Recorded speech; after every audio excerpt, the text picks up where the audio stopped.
Okay, so thank you so much for having me here today, and thanks to General Assembly for hosting. Conveniently, I work right across the street, so this was a super easy location for me to get to tonight. As I mentioned, my name is Tamara. I do work at the City of Toronto in the Environment and Energy Division. I'm going to do a really rapid-fire kind of presentation on climate action and what the city has been doing and what some of the opportunities to get involved. I will be staying afterwards, so if you guys have any questions or you want to get involved in a bit more of a discussion around some of the policies we're proposing, happy to stay, so we can just do that afterwards. Okay? All right, so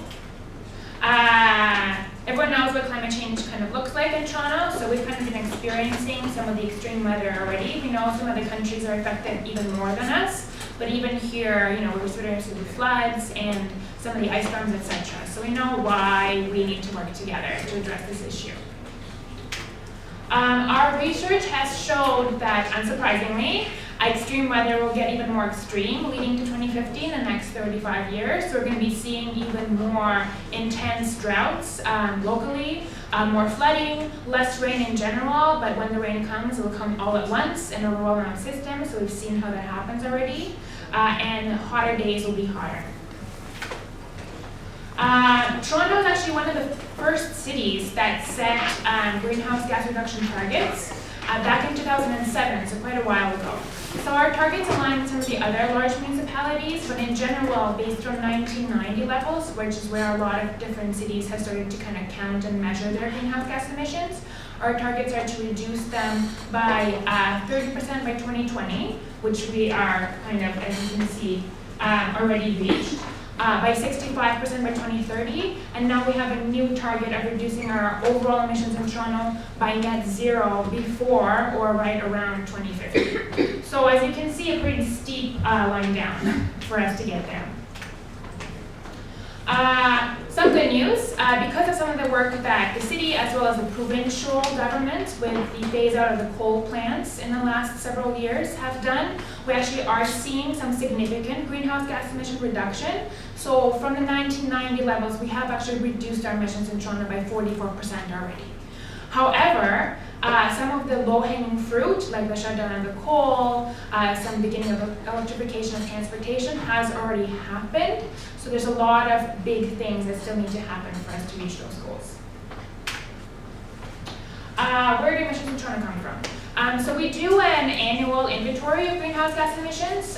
We have some analytic staff that measure emissions every year, and they're released annually. And so our most recent emissions that we are able to account for is for 2017. And so as you can see, the majority of emissions in Toronto actually come from buildings. And then the second biggest source is transportation, and then the rest come from waste. So to break that down a little bit further, so those emissions from buildings, a lot of them actually come from the residential sector. So what that means is the way that we heat our buildings, natural gas that we use, where we the plug load from using electronics, etc. That's actually where a lot of our emissions are coming from right now. For transportation, a lot of it is personal vehicles as well. So there's definitely some opportunities there on behavior change on an individual level as well as cultural shift. And for the waste emissions, the majority of them actually come from organic waste that's not decomposing properly in the landfill. So that's methane gas that's essentially from food waste or the kind of stuff that goes to garbage but isn't supposed to be in garbage. So that's where the majority of our waste emissions come from. And my job is actually to talk to Torontonians and residents about climate change and figure out what people know, what they want to do. So we did a survey last year and actually found out that a lot of Torontonians really care about climate change. They know that there is a very strong connection to health, to extreme weather, and they want to do things to help fight climate change. So a lot of people think that their neighbors or the majority of people don't actually care. We found that a lot of people do care. However, close to 50% of people in our survey across the city said they don't know what to do. And so there's a little bit of work cut out for us on communicating that. So a little bit of background, obviously you guys know, maybe not everyone, but In 2015, there was a Paris Agreement declared internationally, and so that's where a lot of kind of international level targets were set. And so Toronto's target, as I mentioned, are 30% by 2020, 65 by 2030, and now a new net zero one by 2050. So as scary as that sounds, when we initially did some modeling technical analysis about 4 years back now, I'm trying to figure out whether doing that really steep line down to 2050 is even possible. It is. So based on our calculations, we don't actually even need any new technologies to reach that goal. A lot of the programs and a lot of the things that we need to do already exist. So some examples of some of the clear things that we need to do is improving building energy, electrifying our transportation. That in itself, as you can see, will get us quite significantly down. So I guess what I'm saying is there's no need to panic. We can do this and we don't need to invent any new things to solve our solutions. We just need to be a lot more aggressive in how they're implemented. So TransformTO is the name of the City of Toronto's climate action strategy, if you haven't heard it before. A couple of years ago in the summer, on a rainy day in the summer of 2017, it was actually adopted unanimously by City Council. And if any of you are like City Council geeks and watch it on YouTube, you may know that it's not very often that Council votes for anything unanimously. So it is great that we have Council support. It is fully funded right now up until 2021. And so as you can hear, that's kind of a date coming up soon. So we're developing a next stage of implementation plan right now. That's kind of why I'm here tonight. I just said all of that. So essentially, TransformTO is our climate action plan, and to add to that context, just recently you may have heard that Mayor Tory declared a climate emergency for our city to kind of reiterate our commitment to those goals and to bring some highlight that we need to work on that together sort of immediately to reach them. As a part of TransformTO, we set kind of overarching long-term targets. So essentially in 2050, if we want to reach our greenhouse gas emission reduction, this is what our city needs to look like. So we need to have 90% of our waste to be completely diverted.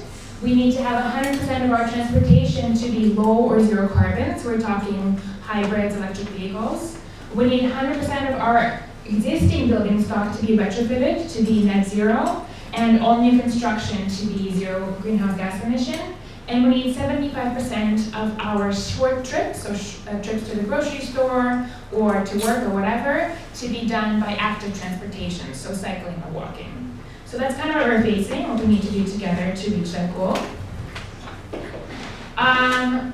TransformTO, when we were developing it, we were very much aware of the fact that we don't work in a vacuum, and our city is a very diverse city that deals with a lot of issues that essentially don't allow the environment to be the top priority most of the time, and it kind of should be so if people are living homeless, if there's poverty and health and safety concerns for our residents. So as a part of our strategy, we have developed these guiding principles to make sure that all of the targets and the programs that are part of TransformTO are implemented in a way that only benefits the health of our community, puts equity first, and provides opportunities for prosperity through economic development and jobs. So to unpack that, what that means is when we're thinking about how we're going to promote climate action in the city, we don't just think about kicking people out of their cars, because that's what we need to do, but we try to take equity considerations in mind as well. And a lot of our work right now is actually with more diverse and marginalized communities in Toronto to figure out some of the opportunities that meet their priorities, and also kind of, address some climate action issues as well. But primarily it's a way for us to envision a better city for everyone that is also carbon neutral. Right now, our work for the past 4 or 5 years has been focused in these 5 areas. So we've been focusing, there's another division I'm sure you're familiar with at the city that's called solid waste management. So they're focusing on waste diversion, and they have a long-term waste management strategy. My work specifically is in a little bucket called Mobilizing Neighborhoods, but essentially what that means, myself and one other staff person in Toronto are responsible for talking and engaging all of Toronto on climate change. So I do things like this, and mostly I partner with organizations on ways to support their work and also add a climate lens to their work at the same time. We have a lot of work that's happening on figuring out a way to expand the low carbon transportation sector, as well as building energy performance and renewable community energy programs, and something that my division has been working on for a while before, and so those programs are expanding. All right, so quickly, where did you come in? So as I mentioned, I'm happy to talk about all of the technical information that I mentioned sort of after, but I just wanted to kind of drive in a message of how important individual action and more than anything collective action in Toronto is. So it may seem daunting that, you know, just doing little things and recycling is not really important, but honestly, like if we all come together and work to promote education on climate action and promote some of the actions that actually will move the dial, you know, small group that I talk to people about is the role that you can play in your community if you just get engaged. There's lots of different individual actions like trying to walk more, cycle more, etc., recycling, and for those of you who maybe have that ability, thinking about retrofitting your homes. But honestly, for the majority of us who like rent and like walk or cycle anyway, this, you know, the best role that you can play is just getting involved politically, getting involved with some of your political representatives, getting your voice heard, and organizing and doing some projects that are applicable to your community. On that topic, if you haven't participated in kind of our municipal democratic process before, it's really confusing, but it's pretty straightforward, and there's like an awesome, an awesome link at Toronto.ca, Have Your Say, that really kind of breaks it down step by step. If you care about an issue and you just want to try to figure out how to talk to your counselor about it, or how to speak to an item that's presented in front of the committee. So there's like committee meetings where there's a few counselors, and then there's like a big meeting, that's the council. And at committee meetings, if any report is presented, anyone, an individual or an organization can go and like talk and do a presentation. And I've seen people's ideas that are presented during those committee meetings actually be like physically written down into the staff report and into the policies afterwards. So like those things really do matter. So if you're interested in that, happy to talk about that afterwards. And the last thing that you can do is participate in public consultations. So selfishly, we're hosting public consultations right now. As I mentioned, the next iteration of the TransformTO plan that essentially will lay out how we work together to reduce our emissions from the year 2021 to 2023 is going to council in the spring. And so right now we've been doing like a lot of big public meetings, but what we're also doing is I'll go back there. There are several meetings that are being held this week and next week by community groups, and that information is on our website if you're interested in attending one in your neighborhood. But there's also a community conversation guide that you're welcome to fill out, that essentially like a bunch of questions of how you feel about different actions we're proposing, as well as a survey. So lots of opportunities for you to have your say, and we're kind of compiling all of that and submitting it as a part of the strategy proposal. The next implementation report presents our ideas. So these have been gathered through a reference panel, which essentially was 30 residents all across Toronto that shared their ideas on what we should be doing, as well as our research. It's broken down into 4 categories. So there's buildings, transportation, finance and governance, as well as waste and community engagement.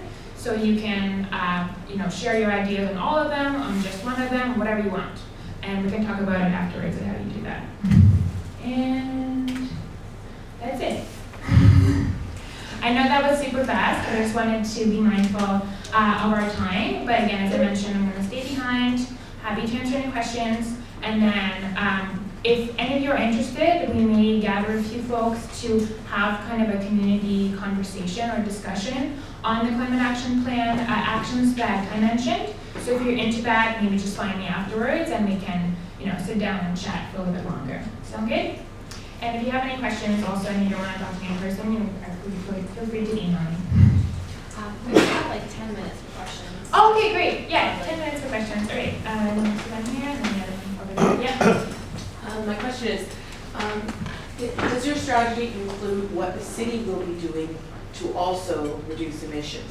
Because I see that they want everybody to have more ridership, but that doesn't really help us when we know we're overloaded.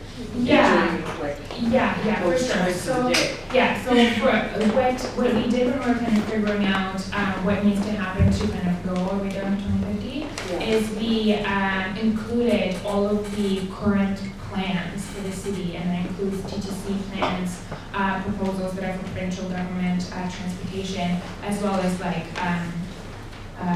urban planning proposals that were at the table at that time. That includes a lot of the extensions, a lot of the subway extensions that are kind of being built right now or in the current conversation.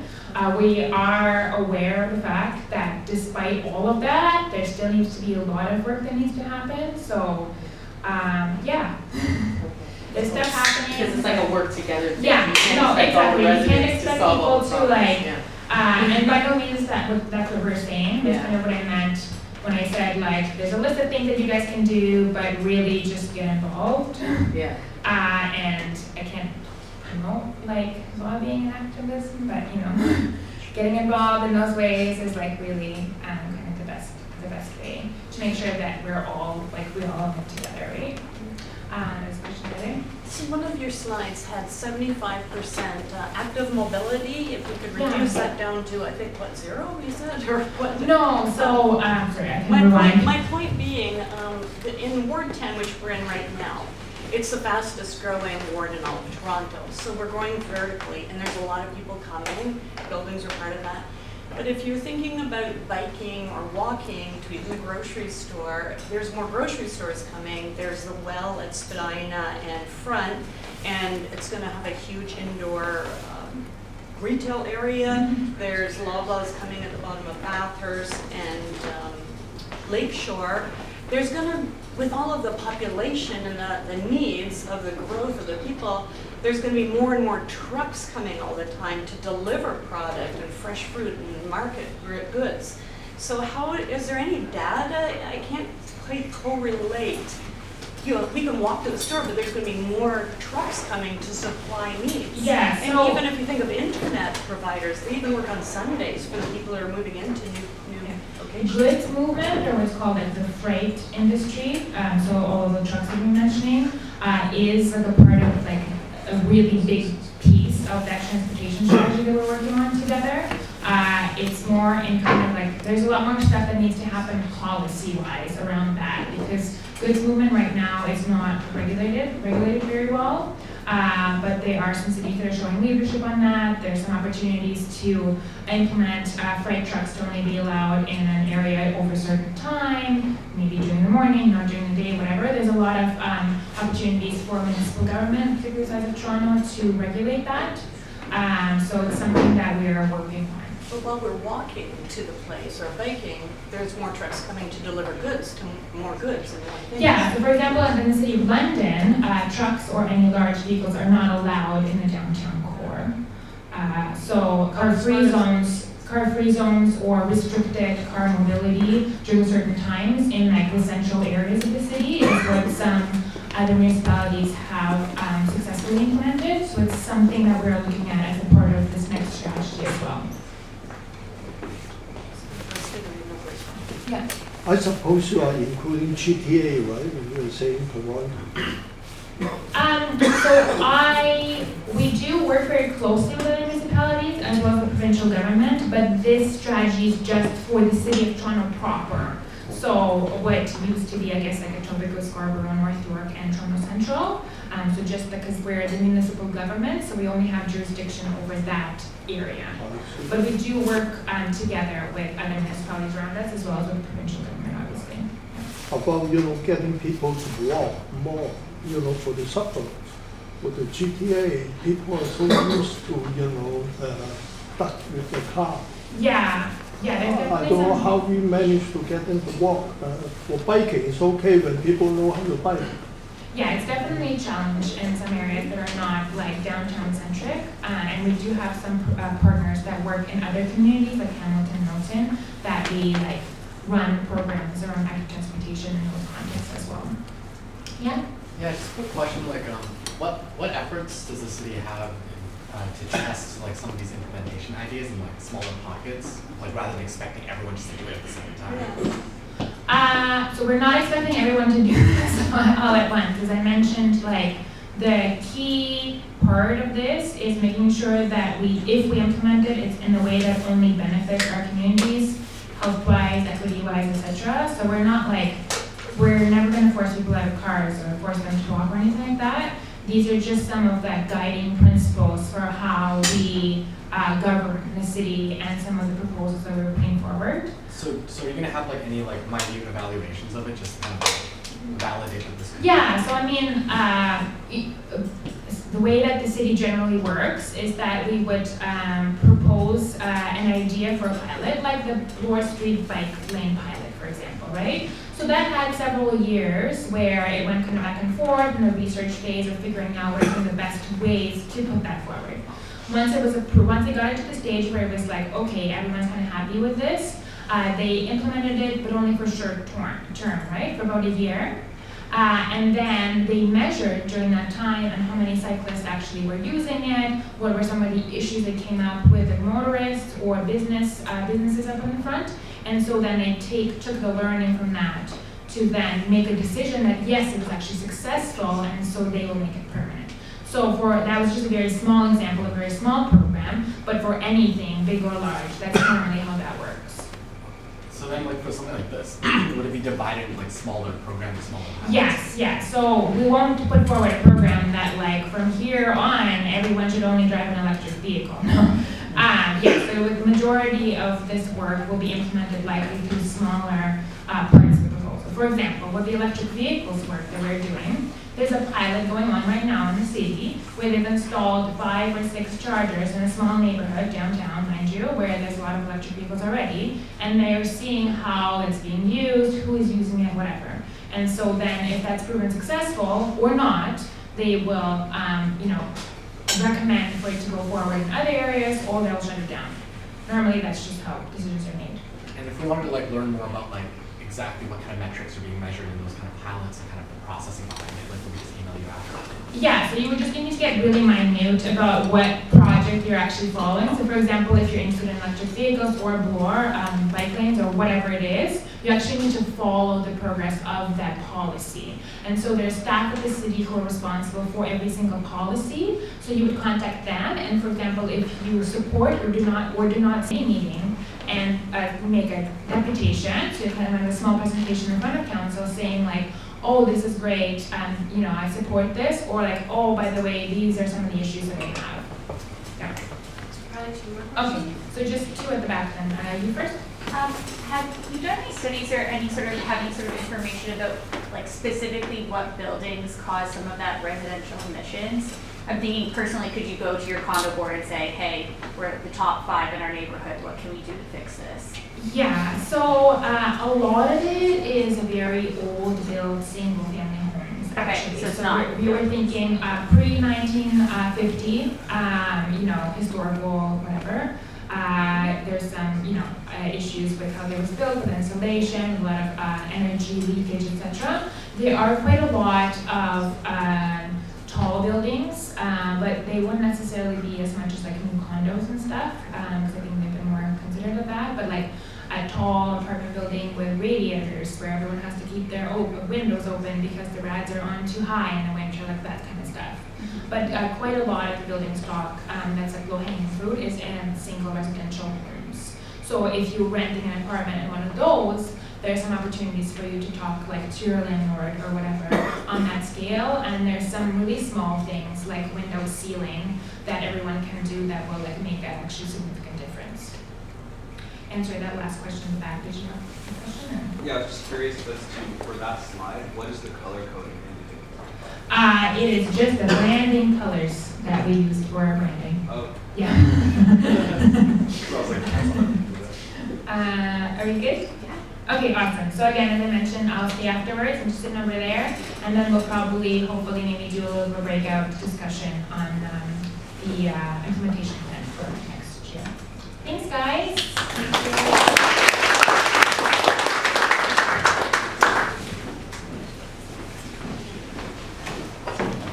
Okay, actually, so what we'll do now is take a little bit of a break and grab some pizza. I know you guys are all waiting for that. And then we'll move on to announcements and pitches and everything. 3 minutes.